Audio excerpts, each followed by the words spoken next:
ကားစီးရင်နဲ့တိတ်မကြခင်မှာပဲနေရလဲဝင်လူဆဲဆဲဖြစ်နေပြီဗျပိတ်ချင်းတောင်ကြီးကိုကြော်ပြီးတော့တောင်ကလည်းကြီးကြီးမားမားမရှိတော့ပဲတောင်ငုံကလေးတွေလောက်ပဲရှိတော့တာရွာစင်ကလည်းဆက်နေတာပဲဗျဒီကားတွေကတော့တမျိုးဗျခုံတွေကိုဘေးတိုင်းတန်းထားတာမဟုတ်ဖ ೇನೆ နှစ်ယောက်တစ်ခုံသဘောမျိုးနဲ့ခုံတန်းလေးတွေကလည်းအများကြီးလှုပ်ထားတာကျုပ်တို့အရှိရခုံတန်းမှာတော့ဥပဒါနဲ့ဥအောင်ရှင်ကထိုင်ကြတယ်ဗျကျုပ်နဲ့ရင်မောင်တွေကတော့သူတို့အနောက်ကခုံတန်းမှာပေါ့အရှိရောက်တော့ကားလမ်းကလည်းရှုံမြောင်လေးတစ်ခုဖြတ်ရတယ်ဗျအဲ့ဒီရှုံမြောင်လေးရဲ့ဘေးနှစ်ဖက်မှာလည်းအင်းတိုင်းတော်ကြီးကရှိမိုးကချုပ်နေပြီဗျအဲ့ဒီတော့ဖြတ်ပြီးရင်ကျုပ်တို့နားမဲ့မင်းရွာဆိုတော့ရောက်မောင်ရင်နဲ့ညောက်ကိုပိုပွေပြီးတော့မှောင်းလာတယ်အမင်းရွာကိုကားဆိုင်တော့ည9နာရီထိုးတော့မယ်ဗျမင်းရွာတော့ရွာကြီးတရွာပါရေကွင်းရွာလိုပဲကားတွေကညအိပ်ရက်နားတဲ့ရွာဆိုတော့စီတာပေါ့ဗျကျုပ်တို့လည်းစားဖို့တောက်ဖို့အတွက်ကားပေါ်ကနေဆင်းလိုက်တာပေါ့ကားပေါ်ဆင်းတာနဲ့လူ6ယောက်လောက်ကဓားတွေလှန်နေနဲ့ကျုပ်တို့စီကိုပြေးလာတာနောက်ပြီးတော့ဥပဒါနဲ့ဥအောင်ရှင်ကိုလက်ညှိုးထိုးပြီးတော့ဟေးအဲ့ဒီလူတွေကိုဖမ်းလိုက်ကြစမ်းလက်နက်ကင်ထားတဲ့လူတွေကလည်းကျုပ်တို့ဝိုင်းရတယ်ဗျအဲ့ဒီနားလူတွေကလည်းကျုပ်တို့ဝိုင်းအောင်ကြည့်နေကြတာနေစမ်းမအောင်မောင်ရင်ရဲ့ကျုပ်တို့ကဘာများလှုပ်ထားလို့လဲဒါကတော့ခမရတို့ကိုယ်တိုင်သိမှာပဲကဲပါကျုပ်တို့နဲ့သာလိုက်ခဲ့ဖြစ်သမျှကိုရုံးမာသာရှင်းပြီတော့ဗျာဓာရီလန်နေနဲ့ထိုးဖို့ခုတ်ဖို့တကယ်ဖြစ်နေတော့လေကျုပ်တို့လည်းကြောက်တာပေါ့ဥပဒါလည်းအသာခေါင်းငိမ့်လိုက်ပြီးတော့လိုက်သွားဆိုတော့လေလိုက်သွားတာပေါ့အောင်ရှင်ရအေးကွာကြိုတဲ့လူရှိတော့လေလိုက်ရမှာပေါ့ဒီလူတွေကကျုပ်တို့ကိုဒေါသတကြီးနဲ့ကြည့်ပြီးတော့လှန်နေနဲ့ချိန်ထားပြီးလှဲပေါ်ကိုတင်းတယ်နောက်တော့လှဲဖို့တော့ရွာဘက်ကိုမောင်းထွက်ခဲ့တာဗျကျုပ်ဖြင့်စိတ်မအေးနိုင်ဘူးဗျဥအောင်ရှင်ကိုပဲအပြစ်တင်နေမိတာဟုတ်တယ်လေဗျာကျုပ်တို့ကအခုမှဒီကိုရောက်တဲ့လူတွေကျုပ်တို့ကဘာလုပ်ထားတာဖြစ်နိုင်မှာမလဲမတကာသူတို့ကဆရာတပည့်လှုပ်ထားတာပဲဖြစ်မှာပေါ့လဲမောင်းနဲ့အိမ်ကြီးတိမ်ရှေ့ကိုရောက်လာကြတယ်ဗျချမ်းလေအကျိအိမ်ကြီးကလည်းအုတ်နီနီတွေနဲ့စောက်ထားတဲ့အိမ်ဗျအဲ့ဒီလူတွေကပဲကျုပ်တို့ကိုဓားတွေလှန်နေနဲ့ထိုးချိန်ပြီးတော့ခေါ်လာခဲ့တာအိမ်ရှိမှာတော့ရုံးကန်းလိုမျိုးအဖိဆွဲပြီးတော့လှုပ်ထားတယ်အထဲမှာချထားတဲ့ခုံနှမ်းမှာကျုပ်တို့ထိုင်ခိုင်းတာပေါ့မကြပါဘူးဝေကောင်းစားတာတွေဝစ်စင်ထားတဲ့အသားဖြူဖြူပိန်ပိန်ပပလူတယောက်ထွက်လာတယ်ဗျနှကမ်းမွေးဆဆနဲ့ကြည့်ပြောရှုပြောရှိတယ်လူပေါ့ဗျတို့ပြောရင်တော့လူကျော်တယောက်ပေါ့သူ့နောက်မှာတော့မိန်းမတယောက်ထွက်လာတယ်အဲ့ဒီမိန်းမကလည်းဝေကောင်းစားလာတွေဝစ်ထားပြီးတော့ရွှေတွေလည်းအိနေအောင်ဝစ်ထားတာဗျကောင်းမှလည်းရွှေပြီးလဲစိုက်လို့သူလမ်းလျှောက်လာတော့သူ့ရဲ့နောက်ဘက်ကနေသပင်ကိုလည်းရွှေကလေးတစ်ခုညှက်ထားသေးတယ်ခုနခတ်ချောလူကြီးနေရတော့တကြီးဖြစ်မယ်လို့ထင်ပါတယ်အနောက်ကမိန်းမကတော့သူ့မိန်းမဖြစ်မှာပေါ့တကြီးကထိုင်ပြီးတော့ကျုပ်တို့ဘာမှမပြောဘဲနဲ့ကြည်နေသေးတာနောက်တော့မှပဲဒီကဆရာကြီးတွေကိုကျုပ်စစ်ဆေးပြရစီအဲ့ဒီချိန်မှာဥအောင်ရှင်ကလည်းကျုပ်တို့ကဘာလုပ်နေလို့လဲဗျတကြီးရဲ့မျက်နှာလည်းတစ်ချက်ပြတ်သွားတယ်လीနောက်တော့သူ့မိန်းမကိုတစ်ချက်ကြည့်တယ်သူ့မိန်းမကကျုပ်တို့ကိုမျက်စောင်းထိုးကြည့်ပြီးတော့ရှင်တော့ကလူလိမ့်နေအခုကျုပ်ရွာကိုလာတာလေရှင်တော့မှအကြံစီတစ်ခုခုရှိပုံရတယ်အတန်ကတော့ခတ်ဆာဆာနဲ့မာကြောလိုက်တာဗျမျက်နှာထားကလည်းခတ်ချီစီဦးနောက်တော့ကျုပ်တို့နောက်မှာရက်နေတဲ့လူတွေကိုလက်ညှိုးထိုးပြီးတော့ဟဲ့မောင်ဆန်းဒီလူတွေကိုအကုန်လှန်လောပြီးတော့ရှာဖွေကြစမ်းအဲ့ဒီလိုအမေပေးလိုက်တာနဲ့ဓားတွေလှန်နေကင်ထားတဲ့လူတွေကလည်းကျုပ်တို့ဖမ်းချုပ်ပြီးတော့လွယ်အိတ်တွေလက်ဆွဲအိတ်တွေကိုလူရက်ကြတာပဲဗျအဲ့ဒီမိန်းမကလည်းတကြီးကိုတစ်ချက်ကြည့်ပြီးတော့လုံမယ်ဆိုရင်လေအဲ့ဒီလိုပြက်ပြက်သားသားလုံမှာပေါ့ကိုရေကိုခင်တော့အားမရပါဘူးတကြီးကလည်းတစ်ချက်ပြုံးလိုက်တယ်ခင်သဘောခင်မဲလုံပါကွာသူ့ဟာသူတော့ဟုတ်နေတာပဲဗျတကြီးကလည်းတကြီးလားသူမိန်းမကပဲတကြီးထက်ပိုကြီးတာလားတော့မသိဘူးဗျကျုပ်တို့အိတ်တွေကိုလန်လောရှာပေမဲ့ဘာမှမတွေ့ဘူးဒါနဲ့ပဲကျုပ်တို့လွယ်အိတ်တွေကိုကျုပ်တို့ထိုင်နေတဲ့အရှိကစပွဲကုံပေါ်မှောက်တုံချလိုက်တယ်လွယ်အိတ်တစ်ခုချင်းစီကိုတွန်းပြီးတော့ရှာဖွေကြတာဘာမှတော့ထူးခြားတာမတွေ့ဘူးဗျနောက်ဆုံးတော့ကျုပ်လွယ်အိတ်အလှဲ့ပေါ့ကျုပ်လွယ်အိတ်ကိုတွန်းချလိုက်တော့ပစ္စည်းရတယ်အကုန်ကျလာတယ်အဲ့ဒီထဲမှာစက်ပြကွက်လေးတစ်ခုကိုမောင်ဆန်ဆိုတဲ့လူကကောက်ယူလိုက်တယ်ကျုပ်ပြင်အံ့ဩနေတာပေါ့ခရီးထွက်တာစက်ပြကွက်ကဘလို့လုပ်ပြီးပါလာခဲ့တာလဲပေါ့ဗျကျုပ်လည်းစက်ပြကွက်ပါမှန်းတောင်မသိဘူးစက်ပြကွက်ကလေးကိုမောင်ဆန်ဖွင့်လိုက်တော့အထဲမှာတော့အနက်ရောင်အနှစ်တွေထည့်ထားတဲ့ပလတ်စတစ်အထုပ်ကလေးတွေတွေ့တယ်ဗျအားလုံးလည်းအံ့ဩသွားကြတာပေါ့တကြီးမိန်းမကတော့အဲ့ဒီအထုပ်ကိုကြည့်ပြီးတော့ထင်သားပဲဘိန်းမဲတွေတဲ့လာတာပါလားရှင်တော့နေနော်လူတွေကိုကြည့်တော့ ဘိုးတော်လိုသူ့တော်စင်လိုနဲ့ခင်းရလဲကွာလူတွေရဲ့အတွင်းစိတ်ကိုအပြင်းပန်းကြည့်ုံနဲ့သိနိုင်တာမှမဟုတ်တာကွာတကြီးကလည်းဝင်ပြောတယ်ဗျအေးလေဒီခေတ်ကြီးမှာမဟုတ်တာလုပ်တဲ့လူကသူတို့မဟုတ်တာလုပ်မှန်းလူမသိအောင်လို့အယောင်ဆောင်ထားတတ်ကြတယ်တဲ့ဟေးမောင်ဆန်းဘိမှုဆိုတာအမှုကြီးပဲကွသူတို့ဂတ်တဲကိုပို့ဖို့လုပ်တော့ဦးအောင်ရှိန်နဲ့ရင်မောတော့ကျုပ်ကိုစိတ်ပြက်လက်ပြက်နဲ့ကြည့်တယ်ဗျကျုပ်လည်းကိုတောင်မယုံနိုင်ဘူးဗျာအဲ့ဒီဆက်ပြကွက်ဆိုတာကလည်းအခုလွယ်အိတ်ကိုမှောက်လိုက်မှပထမဦးဆုံးမြင်ဘူးလားဥပဒါကြီးကတော့ကျုပ်ကိုတစ်ချက်ပဲကြည့်တယ်ဗျနောက်ပြီးတော့သူမျက်မှောင်ကျုံပြီးတော့တခုခုတွေးပုံရတယ်အဘိမှုဆိုတော့လေပြေးလို့လည်းမရတော့ဘူးလေဗျဒါနဲ့ပဲမောင်ဆန်တို့ကကျုပ်တို့ဖမ်းချုပ်တာပေါ့ဒါနဲ့မမလေးဂတ်တဲကိုသွားဖို့ဆိုရင်အချိန်လင့်နေပြီညာကြီးညတာကြတော့ဓမြတွေတပုံတွေလည်းကြောက်ရသေးတယ်တကြီးရဲ့မိန်းမကတော့တစ်ချက်စဉ်းစားလိုက်တယ်ဒါဖြစ်ရင်လည်းအချုပ်တိုက်ထဲကိုထည့်ထားလိုက်မနဲ့ရောက်တော့ဂတ်တဲကိုပို့ပြီးတော့ရဲလက်ကိုအပ်ကြတာပေါ့မောင်ဆန်းတော့ကျုပ်တို့ကိုခြံနောက်ဖက်နာအုတ်တိုက်တစ်ခုကိုခေါ်သွားတယ်ဗျလူကြီးရင်ကောင်းလောက်ထိအုတ်တက်ထားပြီးတော့အဲ့ဒီအပေါ်မှာတော့တစ်သားချောင်းနေနဲ့စိတ်ကလေးကာရန်ထားတဲ့အုတ်တိုက်ပေါ့ဗျသူတို့ရွာမှာအချုပ်ခန်းဖြစ်သုံးပုံရတယ်ကျုပ်တို့အဲ့ဒီအခန်းထဲထဲတဲ့အပြင်အခန်းထဲလည်းရောက်ကိုထိတ်တုံးမှာခတ်သေးတာဗျပြီးတော့ရွာသားနှစ်ယောက်ကအခန်းတောင်သားမှာကိုယ့်ပြေဟောင်းမှာထိုင်နေကြတယ်ကျုပ်တို့မျက်စိတောက်တောက်ကြည့်နေတာပေါ့လို့တော့မဟုတ်ဘူးဗျကျုပ်အဲ့ဒီဆက်ပြခွက်ကိုတွေ့တော့မတွေ့ဘူးကျုပ်လည်းအကြောက်ကန်ညင်းတာပေါ့အဲ့ဒီတော့ရင်မောင်ကျုပ်ကိုဘူးကြည့်ကြည့်အောင်မမင်းမလုပ်ဖဲနဲ့အဲ့ဒီဘိန်းတွေကမင်းလွယ်ထဲကိုဘလို့ရောက်နေတာလဲကွာမင်းကြောင့်ခုတော့ငါတို့အားလုံးဒုက္ခရောက်ပြီမင်းကဘိန်းစားကောင်မင်းရင်မောင်ဘယ်ချိန်ကလေးကကျုပ်ကိုဖဲ့ကျင်နေတယ်တော့မသိဘူးဗျအခွင့်ကောင်းရတာနဲ့စော်တော့တာပဲကျုပ်လည်းဘယ်ခံနိုင်မလဲဗျကျုပ်လည်းဘာမှမစားရဘဲနဲ့ဘိန်းစားကောင်ဆိုပြီးတော့နာမည်ရနေပြီမလားမဟုတ်ပါဘူးဆရာကြီးရှင်ရာကျုပ်တသက်နဲ့တကူဘိန်းကိုတစ်ခါမှလည်းမသုံးခဲ့ဘူးတော့အမှန်ပါဦးအောင်ရှင်ကတော့ခေါင်းငိမ့်နေလေဘာမှတော့ပြန်မပြောဘူးဗျအဲ့ဒီချိန်မှာတစ်ချိန်လုံးငိမ့်နေတဲ့ဥပဒါထပြောတယ်ငါတော့သွေးရိုးသားရိုးလို့မထင်ဘူးကွာကျုပ်တို့အားလုံးလည်းဥပဒါကိုကြည့်လိုက်ကြတယ်ဗျကျုပ်တို့စောင့်နေတဲ့သူတွေကလည်းဥပဒါကိုကြည့်တယ်ဟာဘာလို့သွေးရိုးသားရိုးလို့မထင်တာလဲဥပဒါရငါထင်ပြောရရင်တော့ငါတို့ကိုကြိုတင်ပြီးတော့ကြံစီထားတာငါထင်တော့ငါတို့ဒီရွာကိုခဏလာတာတောင်မကြိုက်တဲ့သူတွေရှိနေပုံပဲကွာဒါဆိုရင်ဘသူကကျုပ်တို့လာတာကိုမကြိုက်တာလဲဗျဥပဒါကလည်းကျုပ်ကိုညှမ်းလိုက်တာဆိုတဲ့အကြည့်နဲ့ကြည့်လိုက်ပြီးတော့ဘသူရှိမှလဲကွာခုနတကြီးရဲ့မိန်းမကိုမင်းမမြင်ဘူးလားဒါတော့မြင်တာပေါ့ဥပဒါရဒါပေမဲ့ तू ကဘာကြောင့်မို့လို့ကျုပ်တို့လာတာကိုမကြိုက်တာလဲအဲ့ဒါကိုငါတွေးလို့မရသေးဘူးကွာဒါကြောင့်လဲတခုခုပဲလို့ပြောနေတာကျုပ်တို့စကားပြောနေတာကိုစောင့်ကြည့်နေတယ်မောင်ဆန်နဲ့နောက်လူတယောက်ကတော့အကဲခတ်ပြီးကြည့်နေတယ်ဗျသူတို့ချင်းချင်းလဲတတွတ်နဲ့စကားပြောနေကြနောက်တော့မောင်ဆန်ကတော့စုပ်ပြက်နေတဲ့ကွန်းအစ်ကလေးတစ်ခုကိုယူလာပြီးတော့ကွန်းရပြီးဝါနေကြကွန်းရကိုတွေးတော့ကျုပ်လဲဥပဒါကြီးကိုကြည့်လိုက်တော့ဥပဒါကြီးကတော့ကွန်းအစ်ကိုမမိတ်မတုံနဲ့ကြည့်နေတာဗျဟဲ့ကောင်လေငါ့ကိုလဲကွန်း100လောက်ကြွေးကြစမ်းပါဥပဒါကြီးထားပြောတော့မောင်ဆန်တို့ကရည်တယ်ဗျစားခြင်းကိုဟာတာကိုထပြီးတော့ယာစားလေအဖိုးကြီးရဲ့ဟမ်ဥပဒါလည်းဒေါသထောင်းကနေဖြစ်သွားတယ်ထင်ပါလေကျုပ်တို့ခြေထောက်တွေကိုခတ်ထားတဲ့ထိတ်တုံးအပေါက်ကြားတွေကနေသူ့ခြေထောက်ကိုရှို့ထွက်လိုက်တယ်ဗျထိတ်တုံးဆိုတာခြေသလုံးနဲ့ကွက်တီဖြစ်အောင်ဖောက်ထားတဲ့အပေါက်ဗျတော်ယုံလူကအပေါက်ကြားတွေကနေရှို့မထွက်နိုင်အောင်လှုပ်ထားတာဥပဒါကြီးတော့ဒီလိုမဟုတ်ဘူးဗျရှို့ထွက်သွားတာလွယ်လေလေးဥပဒါမတက်ရက်ပြီးတော့ပစိုးပြင်ဝဲတော့မောင်ဆန်နဲ့အဆောင်တယောက်လည်းအံ့ဩပြီးတော့ကြောင်ကြည့်နေကြတာပေါ့နောက်တော့အနာအလှန်ကိုဆွဲပြီးမတက်ရက်ပြီးတော့ဥပဒါကြီးကလည်းသူတို့နှစ်ယောက်ကိုလက်ညှိုးထိုးလိုက်တယ်မင်းတို့ငြိမ်ငြိမ်နေကြစမ်းကွာအဲ့ဒီလိုပြောလိုက်တာနဲ့မောင်ဆန်တို့နှစ်ယောက်ကတော့ကြောက်ရွံ့တယ်လို့ရက်သွားတယ်ဗျမတ်တက်ကြီးပဲလက်မှာလည်းဓားတွေလှမ်းလေကင်လို့ဗ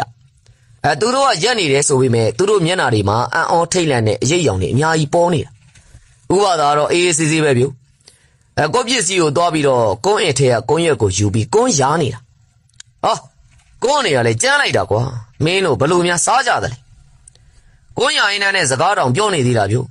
ျနောက်တော့ကွန်း200ရာပြီးတော့ပစောင်ထဲကိုထည့်ငုံပြီး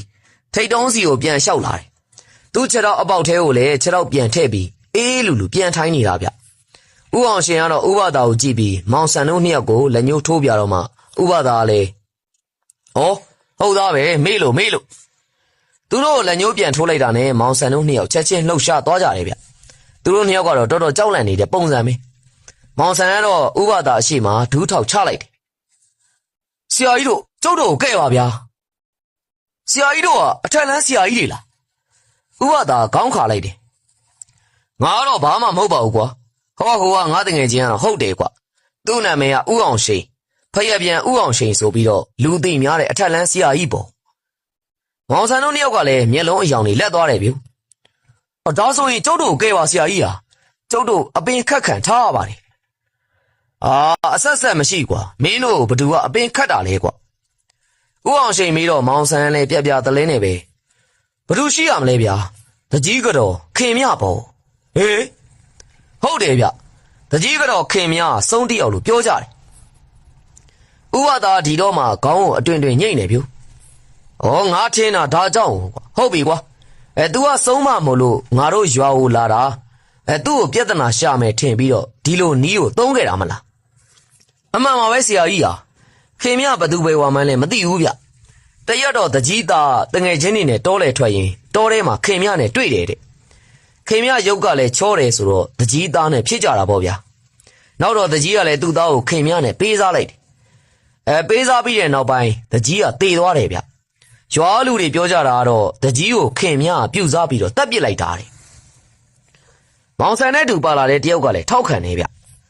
တကြီးသေးသွားတော့တကြီးသား၃ယောက်ကိုလည်းရွာမှာမနေနိုင်အောင်မောင်းထုတ်လိုက်ပြီးခင်မြကတော့သူ့ယောက်ျားကိုတကြီးဖြစ်တင်ခဲ့တာသူ့ယောက်ျားတကြီးဖြစ်ပေမဲ့လည်းခင်မြပြောစကားအတိုင်းကိုလိုက်နာပြီးတော့နေရတာပေါ့ဗျာအဲဒါကြောင့်လဲကျုပ်တို့ရွာထဲမှာတကြီးနာမည်အရင်တာမောင်ဆိုတာပျောက်ပြီးတော့သူ့ကိုတီဘောကိုတော်လေးလို့ခေါ်ကြတာကျုပ်လည်းထရည်မိတာပေါ့ဗျာရည်ကျင်စိတ်ကိုလည်းထိမ့်လို့မှမရတာတမိုင်းမှာတီဘောမင်းမိမကြောက်တယ်ဆိုတာအခုတော့ကိုတို့မြင်မှုဝေဟဲ့မင်းတို့တကြီးကဒီနာမည်ရတာအံကြိုက်ပဲကွာမောင်ဆန်းကတော့ကျုပ်ကိုမျက်စောင်းထိုးတယ်ဗျအဒီထက်ပိုဆိုးတာပေါ့ဗျာကျုပ်တို့လည်းသူတို့ကအလှလုံးမယ်ဆိုပြီးတော့ခေါ်ကြွေးပြီးအပင်းနေထည့်ထားတယ်ခင်မြကိုယ်တိုင်ထုတ်ပြောတယ်ဗျသူခိုင်းတာမလုပ်ဘူးဆိုရင် तू ကကျုပ်တို့ဘိုက်ထဲကအပင်းတွေကိုအသက်သွင်းလိုက်မယ်တဲ့ဒါဆိုရင်ဒီအပင်းကြောင့်လေကျုပ်တို့တွေအသေးစိုးနဲ့သေရမယ်ရဲ့လေဥအောင်ရှင်ကတော့ခေါင်းငိမ့်လိုက်တာပေါ့ငါသိပြီကွာဒါဆိုရင်မင်းတို့တွေလည်းခင်မြခိုင်းတဲ့အတိုင်းလိုက်လုံနေရတာပေါ့ဒါပေါ့ဆရာကြီးဟာကျုပ်တို့ရွာလူတွေလည်းတကြီးထက်ခင်မြကိုပဲကြောက်နေကြရတာအထက်လန်းဆရာကြီးတွေလာတယ်ဆိုရင် तू ကမရရတဲ့နီးနဲ့မောင်းထုတ်တာပဲရွာကိုအဝေးမခံဘူးဗျအခုလဲဆရာကြီးတို့ကားပေါ်ကဆင်းလာတာမြင်ကလေးကကျုပ်တို့ကဘိုးတော်ကြီးတွေလားအထက်လန်းဆရာကြီးတွေလားဆိုပြီးတော့တိပြီးသားပါလို့ပါဆရာကြီးဟာကျုပ်တို့ကဲပါကျုပ်တို့ရွာကိုလည်းကဲတင်ပေးပါဗျာဥအောင်ရှင်ကတော့ဥပဒါကိုကြည့်တယ်ဗျဥပဒါလည်းခေါင်းငိမ့်လိုက်ပြီးတော့လုံဆန်းမအောင်ရှင်ဟာသူတို့မင်းကဲတင်ပေးလိုက်စမ်းပါဥအောင်ရှင်ကတော့မောင်ဆန်ကိုအရှိတိုးခိုင်းပြီးမောင်ဆန်ရဲ့ရင်ဘက်ကိုသူ့လက်ဖွားနဲ့၄-၅ချက်ပို့ရင်းနဲ့ပါဇက်ကနေဂါရာတွေရွတ်တယ်ပြီးတော့သူ့လက်ကိုဖြန့်လိုက်တဲ့အခါမှာပရွဲလိတ်လေးတစ်ခုပါလာတယ်ဗျပရွဲလိတ်ကတော့တေးသေးလေးပါလက်တစ်စစ်လောက်ပဲရှိမယ်တေးသေးကြည့်ကြည့်လေးကျတို့အားလုံးကလည်းအံ့ဩနေကြတာပေါ့ဥအောင်ရှင်ကတော့ဥပဒါကိုကြည့်လိုက်ပြီးတော့နောက်တစ်ယောက်ကိုတော့မင်းမဲလှုပ်ပေးလိုက်ပါကွာဥပဒါလည်းနောက်တစ်ယောက်ကိုသူ့ရှေ့မှာထိုင်ခိုင်းပြီးတော့ရင်ဘက်ကိုလက်ညှိုးနဲ့၃ဘက်လောက်အဝိုင်းပုံစံလှုပ်လိုက်ပြီး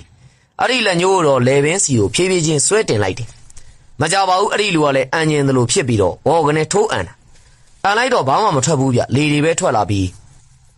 ပါဇက်ထဲကနေပရွဲလိတ်ကလေးတစ်ခုထွက်လာပြန်ရောဥပဒါလည်းမြေပေါ်ကပရွဲလိတ်ကလေးကိုကြည့်ပြီးတော့အဲ့ဒီပရွဲလိတ်ကလေးကဘာဖြစ်သွားမလဲဆိုတာမင်းတို့ကြည့်ကျင်လားကျုပ်တို့လည်းခေါင်းညှိလိုက်တာပေါ့ဥပဒါတော့ပရွဲလိတ်ကလေးကိုလက်ညှိုးနဲ့ထိုးလိုက်တော့ပရွဲလိတ်ကလေးကတဖြည်းဖြည်းရှည်ထွက်လာပြီးတော့နှစ်ဖက်ချွန်ထားတဲ့ဝါချုံကြီးတစ်ခုဖြစ်ပြောင်းလဲသွားတာဗျဝါချုံကြီးကလည်းတစ်တောင်လောက်ရှိပြီးတော့ထိတ်ရောဖင်ရောနှစ်ဖက်စလုံးကိုချွန်နေအောင်လှုပ်ထားတာဗျမောင်ဆန်တို့နှစ်ယောက်လည်းဝါချုံကြီးကိုကြည့်ပြီးတော့ထိတ်လန့်နေကြတာပေါ့ခင်ဗျာမင်းတို့သူခိုင်းတာမလုပ်ရင်ဒီတိုင်းလုပ်မှာပဲပရွဲလိတ်ကလေးကနေဒီလောက်ဝါချုံကြီးအဖြစ်ပြောင်းသွားရင်မင်းတို့ဘလို့ခံစားရမလဲတွေးတာကြည့်ပြီးတော့ကွာမောင်ဆန်တို့ကတော့တော်တော်ကြောက်လန့်သွားတယ်ဗျဒါဆိုရင်ဆရာကြီးတို့ကျုပ်တို့ကဲတင်ပေးပါဗျာကောင်းပြီလေဒါဆိုရင်ငါတို့လွတ်ပေးစမ်းကွာအဲ့ဒီခင်မြဆိုတဲ့ဟာမနဲ့တွေးကြသေးတာပေါ့မောင်ဆန်တို့ကကျုပ်တို့လွတ်ပေးပြီးတော့အုတ်တိုက်ထီကနေထွက်ခဲ့ကြတယ်ဆိုရင်ပဲကျ ကျုပ်တို့အရှိကိုမက်ခင်များတော့လွှာကနေပြုတ်ကြလာတာဗျပြီးတော့ကြောက်စီရကောင်းတဲ့ရီတန်ကြီးနဲ့လည်းရီလိုက်တယ်နေတို့အဆင့်လောက်နဲ့ငါပညာကိုစမ်းကျင်တာလားဥအောင်ရှင်ကတော့သူ့တောင်မွေးကိုမြေမှာစောင့်ချလိုက်တယ်ဟက်ခင်မြဆုံးမနေရွာသားတွေအကုန်လုံးကိုဒုက္ခပေးပြီးတော့နေရဲ့စိတ်တိုင်းကြလှုပ်ချင်တိုင်းလှုပ်နေတာကိုနေရက်တန်းကနေရက်လိုက်စမ်းအောင်မအဖိုးကြီးကလေကျဲနေသေးတယ်ငါလှုပ်ထဲလိုက်လို့နာတော့မယ်အဲ့ဒီခါမှာပဲဥပဒါကြီးကထအော်တယ်ဗျဟက်ခင်မြနေလဲစုံငါလဲစုံမယ်ဒီတော့ငါတို့ပွင့်မလင်းလင်းပြောရအောင်နေလှုပ်နေတာတွေကိုနေပါတာနေရက်မလားဒါမှမဟုတ်ငါတို့ရက်ပေးရမလားအောင်မဒီဖိုးကြီးကလည်းလေကျဲပြန်ပြီကောင်းတယ်လေရှင်တို့နှစ်ယောက်ကျုပ်ကိုမရက်ပေးခင်ကျုပ်ကရှင်တို့နှစ်ယောက်လုံးကိုအရင်ရက်ပေးလိုက်မခင်များတော့ဥအောင်ရှင်စီကိုအရင်ပြေးဝင်သွားတာဗျဥအောင်ရှင်ရဲ့မျက်နှာကိုလက်ဝါးနဲ့ရိုက်ဖို့လုပ်နေတော့မှာပဲဥအောင်ရှင်ကလက်ဝါးနဲ့ကာထားတော့ရှေ့ဆက်တိုးလို့မရဘူးဖြစ်နေတာမခင်များလည်းတယောက်ကိုတိုက်လို့မရဘူးဆိုတာနဲ့ဥပဒါကြီးစီကိုပြေးလာပြန်ရောပြေးတယ်ဆိုတာလည်းလူပြေးသလိုမဟုတ်ဘူးဗျခြေထောက်တရားတိတ်မလို့ဖဲနဲ့လက်ခနဲပြေးသွားတာဥပဒါကိုလည်းလက်နဲ့ပုတ်မယ်လို့တော့ဥပဒါချောင်းတစ်ချက်ဟမ်းလိုက်တာနဲ့မခင်များကတော့အနောက်ကိုဥယာဖားရနဲ့ပြေးဆုပ်လိုက်တယ်ဗျမခင်များတိုက်စိတ်ပြောင်းသွားတယ်လေဥပဒါနဲ့ဆရာကြီးရှင်ကိုတိုက်လို့လည်းမရရောကိုရင်မောင်ကိုပြေးပြီးတိုက်တယ်ကိုရင်မောင်ရဲ့ခေါင်းကိုလက်နဲ့ရိုက်ချမလို့ရှိသေးတယ်ဟိုကလည်းပဒီနဲ့ရိုက်ထည့်လိုက်တာဗျလွင့်ထွက်သွားပြန်ရောဒါနဲ့ပဲကျုပ်ဘက်ကိုလှည့်လာတာပေါ့ကျုပ်ကလည်းဘာမှမတက်တဲ့လူဆိုတော့ကြောင်ပြီးတော့ကြည်နေတာဗျမခင်များကတော့ကျုပ်ခေါင်းကိုလက်နဲ့အုပ်ကန်ပြီးတော့သူ့ပညာကိုထဲတော့တာပဲကျုပ်ခေါင်းကြီးကလည်းတဖြည်းဖြည်းလေးလာတာဗျဥပဒါလည်းမြန်တယ်ဗျမခင်များရဲ့ဇက်ဘိုးကိုလက်ဝါးနဲ့ဖြောင်းဝင်နဲ့ရိုက်ထည့်လိုက်တာမခင်များလည်း10လန်လောက်ထိလွင့်ထွက်သွားတာဒါလောက်နဲ့ဘယ်ပြီးပါမလဲမခင်များလက်ဝါးကိုဖြန့်လိုက်ပြီးတော့စက်တွေကိုလှမ်းပစ်ထဲတာသူ့လက်ထဲကနေမီးပွားတွေလိုမျိုးအလင်းရောင်လေးတွေတဖွာဖွာနဲ့ထွက်လာပြီးဥအောင်ရှင်ကြီးကိုရောဥပဒါကြီးစီကိုပါတွားထိတာဗျဥအောင်ရှင်ကတစ်ချက်မန်းပြီးတော့လက်နဲ့ကာလိုက်တာနဲ့မီးပွားတွေကလည်းရှဲကနေငိမ့်သွားတာဥပဒါတော့သူ့စီလာတဲ့စက်တွေကိုပစိုးအနားစားနဲ့ခတ်ထုတ်လိုက်တော့မီးပွားလေးတွေလိုလင်းနေတဲ့စက်တွေကလည်းလေဝေးသလိုဖြစ်ပြီးမခင်မြစီကိုပြန်လှည့်သွားတာမခင်မြလည်းအလစ်ခံလိုက်ရလို့ဖြစ်မယ်ဗျသူ့စက်တွေကိုသူပြန်မကနိုင်ပဲကမန်းကရန်းနဲ့အနောက်ကိုပြေးဆုံရင်ရှောင်လိုက်တယ်နောက်တော့ဥပဒါကြီးကိုလှည့်ကြည့်ပြီးတော့မျက်စောင်းကြီးထိုးနေတာတကယ်တမ်းလဲသူမနိုင်မန်းလဲသိရောမခင်မြပြေးဖို့လှုပ်တာမခင်မြလေးဘောခုံတက်လိုက်တာနဲ့သပင်လုံးကြီးလိုအလုံးကြီးဖြစ်သွားပြီးတော့လေးဘောကိုပြန်ပြေးတာဗျဥပဒါလက်ညှိုးနဲ့ထိုးလိုက်တော့မိုးဘောကနေဖုတ်ခနဲ့မြေပေါ်ကိုပြုတ်ကျလာတာအမြေပေါ်ရောက်တာနဲ့သပင်လုံးကြီးကလူပြန်ဖြစ်သွားတယ်တခါမှတော့မြေကြီးထဲကိုဒိုင်မင်ထိုးပြီးခုံချသလိုပျောက်သွားပြန်ဥပဒါလည်းမြေကြီးကိုဖနှောင်းနဲ့စောင့်ချလိုက်တော့မခင်မြအတန်ကျဲကြီးနဲ့អော်ပြီးတော့ဥပဒါရဲ့ခြေရင်းမှာပေါ်လာတာဥပဒါလည်းမခင်မြရဲ့သပင်ရှည်ကြီးကိုခြေထောက်နဲ့ဖိနေထားလိုက်ကြီးဗျမခင်မြလည်းမနေနိုင်တော့ပဲလက်အုပ်ချပြီးတော့ကြောတော့တာပဲကျုပ်တောင်းရမှာလေဆရာကြီးရဲ့ကျုပ်ကိုလွတ်ပေးပါပြောစမ်းဆုံးမနေငါတို့ကိုအညိုတေးမရှိပဲနဲ့ဘာလို့ငါတို့ရံမူရတယ်လဲဆရာကြီးတို့ကရေအေးခွင်းရွာမှာကျုပ်ရဲ့တပည့်တယောက်ကစားကျင်တောက်ကျင်လို့ပူးကတ်တာကိုရေနည်းတွေတိုက်ပြီးတော့နှင်ထုတ်ခဲ့တယ်လို့ပြောပါတယ်ဒီတော့မှကျုပ်တို့လည်းဇက်ရည်လဲသွားတာဗျလက်စသက်တော့ရေအေးခွင်းရွာဆုံးထီကသူ့ရဲ့တပည့်ပဲဗျအေးသူတို့စပြီးဒုက္ခမပေးရင်ငါတို့ကလည်းဒုက္ခမပေးဘူးအခုဒီရွာကိုနင်လှုပ်ထားတာတွေကိုနင်ပြန်သိမ့်ပေးမယ်ဆိုရင်နင့်ကိုငါလွတ်ပေးမယ်ပြန်ထုတ်ပေးပါမယ်ဆရာကြီးရဲ့သိမ့်ပေးပါမယ်မခင်မြကြော့ပြီးတော့ဥပဒါလည်းသပင်ကိုခြေထောက်မပေးလိုက်တာနဲ့မြေကြီးတွေကိုဝင်ပြီးပျောက်သွားတာဗျကျတို့အားလုံးလည်းညလေကြီးမှာအံ့အားတင်ပြီးတော့ကြံခဲ့တာပေါ့ရွာမှာမခင်မြလှုပ်ထားတဲ့လူတွေလည်းထိုးအံလိုက်ကြတာမနဲ့မိုးလင်းတာနဲ့တရွာလုံးမှာထည့်ထားတဲ့အပင်းတွေအကုန်ကုန်သွားတယ်ဆိုပါစို့မနဲ့လင်းတော့တကြီးကလည်းငူငူငယ်ကြီးနဲ့နိုးလာတယ်သူမိမမတွေ့တော့လဲဘာလုပ်တယ်မှတ်တယ်လဲချုံမွဲချပြီးငိုတော့တာပဲတကယ်တော့တကြီးကသူမိမဘာဆိုတာကိုမသိဘူးဗျမခင်များနဲ့ညားပြီးကလေးကမခင်များသူ့ကိုပြူစားထားလို့လေဘာလို့မှမမြင်နိုင်ပဲဖြစ်နေတာမခင်များတော့နေနေရရမဟုတ်ဘူးဗျမြေရှိုးမိုးပြန်လို့ရတဲ့ကဝေပြန်တယောက်ပဲအဲ့ဒီတညကတော့အချုပ်အုပ်တိုက်ထဲမှာပဲအချိန်ကုန်ခဲ့တဲ့ညပေါ့ဗျအားလုံးပြီးတော့မနဲ့မိုးလင်းတော့မယ်ဗျကျုပ်တို့လည်းမင်းရွာကနေထွက်ခဲ့ပြီးတော့ကားဂိတ်ကိုဆင်းခဲ့တာပေါ့အဲ့ဒီကနေကျုပ်တို့လည်းဥအောင်ရှိန်တို့ရွာကလေးရှိအောင်ခရီးဆက်ခဲ့ကြတယ်ဒါနဲ့ပြောအောင်မယ်ဗျမခင်များအဲ့ဒီနေမှာဆီယာမာကြီးတယ်ဗျတပည့်တပန်းနေလည်းများတယ်ဆိုပဲမခင်များသူ့ကိုအနိုင်ယူသွားတဲ့ဥပဒါကိုဘယ်ကျင်တတ်ပါမလဲဗျ ဒါနဲ့ပဲအညိုထားကြတာပေါ့အဲ့ဒီနယ်ဘက်မှာလဲ9စင်ကျညီမဆိုပြီးတော့နာမည်ကြီးတယ်ဗျစုံမ9ယောက်ပေါ့အဲ့ဒီထဲမှာလဲမက်ခင်များတယောက်အပဝင်ပဲနောက်ပြောပြမယ့်အကြောင်းကတော့အဲ့ဒီ9စင်ကျညီမတွေနဲ့ဥပဒါတယောက်နဲ့ပညာပြိုင်တဲ့အခန်းတွေဗျ